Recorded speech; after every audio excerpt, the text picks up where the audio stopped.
Donc on a monté un mouvement qui s'appelle la désobéissance fertile. On voit qu'on est en train de détruire la terre, cette terre qui nous nourrit chaque jour. On n'arrive pas à imaginer qu'on pourrait faire partie d'une solution, non pas pour détruire ou dégrader la terre, mais pour la régénérer. C'est quoi la première impression que vous avez quand vous débarquez? C'est les couleurs. C'est les couleurs, c'est de voir, quand tu vas voir un McDo, ils se ressemblent tous, ils ont tous la même tronche, c'est standardisé. Et là, tu vois toutes ces couleurs, toute cette vie, ces articles.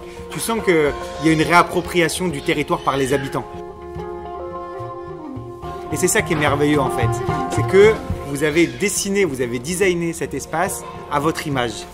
Et je trouve qu'aujourd'hui, la ville, elle est morose parce que tous les immeubles sont gris, parce que tout se ressemble, tout est froid en fait. Et là, notre première impression qu'on a vue, c'est que c'était chaleureux. C'est qu'il y avait des banderoles, il y avait des petits slogans que vous avez écrits vous-même. Vous êtes comme vous venez. Non, vous êtes comme vous venez. Comme vous êtes, vous venez. Comme vous êtes, vous venez.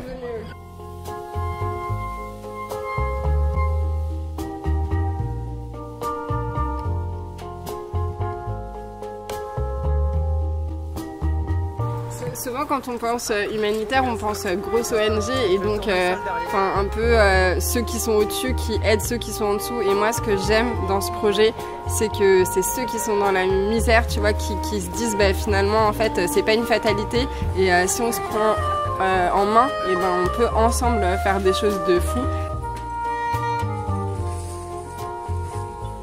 Et il y a cette phrase hacker vaillant, rien d'impossible et ça voilà, c'est tellement incarné ici, c'est magnifique et je pensais jamais de ma vie remettre les pieds dans un McDonald's et remettre dans un McDonald's squatté, je t'avoue que c'est un truc de jouissif incroyable. C'est beau à voir. Ah là là, quel kiff de voir ce que ça peut être un McDo si ça sert vraiment aux gens.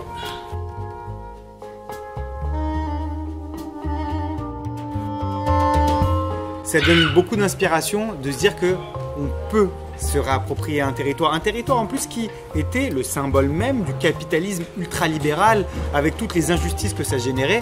Là, on voit tout le monde, toute cette vie au milieu, c'est formidable. Je trouve que le symbole il est extraordinaire et en arrivant ici, on a la chair de poule, Caro et moi.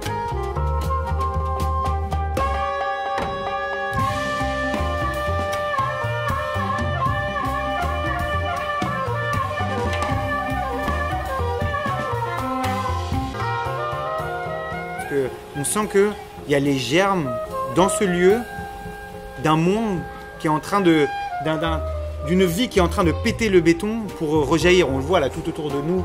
C'est tout ce qu'on rêve en fait que puisse être la ville et j'espère que de nombreux autres territoires seront réappropriés par les habitants eux-mêmes, qui seront personnifiés et qui serviront de lieu, de place d'entraide, de vie collective, d'expérimentation pour ce que serait un futur que l'on souhaite, que l'on espère voir advenir.